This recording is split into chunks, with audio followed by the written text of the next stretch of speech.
വിദേശിയാണെങ്കിലും നമ്മുടെ കാലാവസ്ഥയിൽ ധാരാളം ഉണ്ടാകുന്ന ഒന്നാണ് മുട്ടപ്പഴം. വളരെയധികം നല്ല രീതിയിൽ കൃഷി ചെയ്തുണ്ടാക്കാൻ പറ്റിയ ഒന്നാണ് മുട്ടപ്പഴം. മുട്ടയുടെ മഞ്ഞ പോലെയാണ് ഈ പഴത്തിന്റെ ഉൾവശം. അതുകൊണ്ടാണ് ഇതിനെ മുട്ടപ്പഴം എന്നറിയപ്പെടുന്നത്. വിപണികളിൽ വളരെ കുറവായാണ് ലഭിക്കുന്നതെങ്കിലും ആരോഗ്യത്തിന്റെ കാര്യത്തിൽ എന്നും ഒരുപടി മുന്നിൽ തന്നെയാണ് മുട്ടപ്പഴം. ആന്റി ഓക്സിഡന്റിന്റെ കലവറയാണ് മുട്ടപ്പഴം. രോഗങ്ങളെക്കാൾ രോഗാവസ്ഥ മനസ്സിലാക്കി പരിഹാരം കാണാൻ മുട്ടപ്പഴത്തിന് കഴിയും.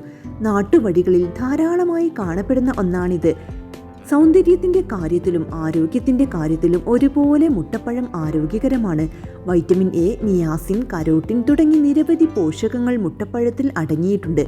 ധാരാളം ബീറ്റ കരോട്ടിനും ഇതിൽ അടങ്ങിയിട്ടുണ്ട്. ഇത് ഓർമ്മശക്തി വർദ്ധിപ്പിക്കുന്നതിനും കൊളസ്ട്രോളിനെ കുറയ്ക്കുന്നതിനും സഹായിക്കുന്നു. മുട്ടപ്പഴത്തിൽ ധാരാളം ബീറ്റ കരോട്ടിൻ അടങ്ങിയിട്ടുണ്ട്. ഇത് കണ്ണിന്റെ ആരോഗ്യത്തെ വളരെയധികം സഹായിക്കുന്നു. കാഴ്ചയ്ക്ക്